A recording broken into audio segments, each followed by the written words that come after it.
Assalamualaikum warahmatullahi wabarakatuh. Perkenalkan, nama saya Ahlul Maghfirah dengan NIM 210200040 dari program studi Pendidikan Seni Rupa Fakultas Bahasa dan Seni.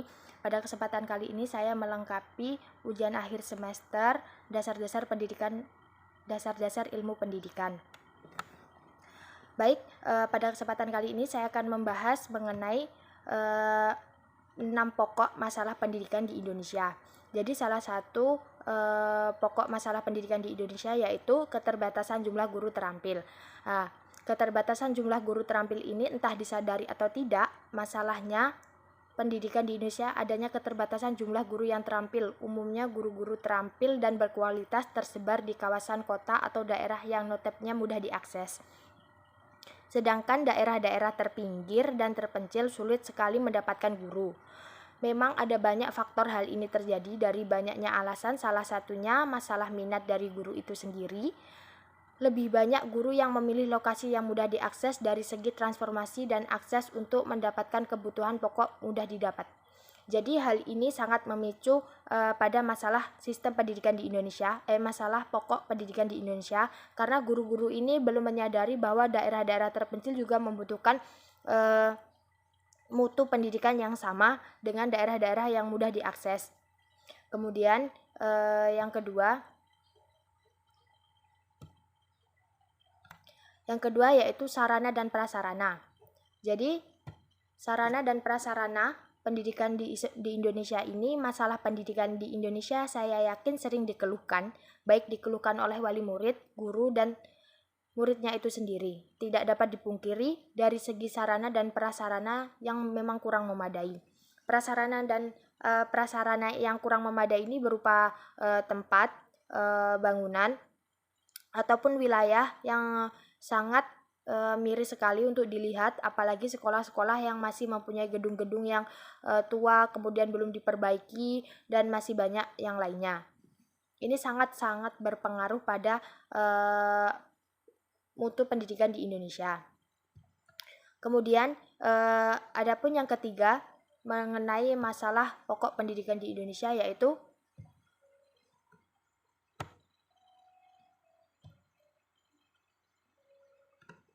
minim bahan pembelajaran. Tidak dapat dipungkiri, masalah pendidikan di Indonesia juga terbentur pada keterbatasan bahan ajar.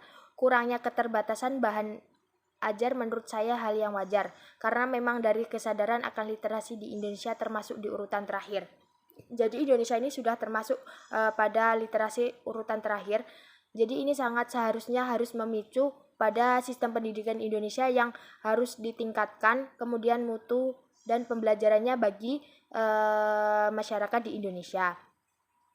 Kemudian di poin keempat juga terdapat masalah mengenai pendidikan di Indonesia yaitu mahalnya dana pendidikan.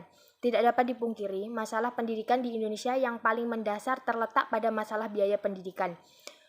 Meskipun sudah digadang-gadang gratis, tetap saja ada bagian yang membayar. Ironisnya, banyak masyarakat miskin yang hanya membayar tidak seberapa bagi orang borju tetap menyulitkan. Jadi, karena mahalnya biaya pendidikan di Indonesia, bagi masyarakat menengah ke bawah sangat tidak memperdulikan pendidikan karena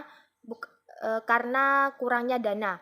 Jadi kurangnya dana ini akan memicu pada sistem pendidikan, karena di mana anak-anak memilih untuk tidak sekolah, untuk bekerja, karena ketika dia sekolah biayanya akan sangat mahal. Kemudian pada poin kelima, mutu pendidikan rendah. Salah satu masalah pendidikan di Indonesia juga terletak pada mutu pendidikan yang rendah.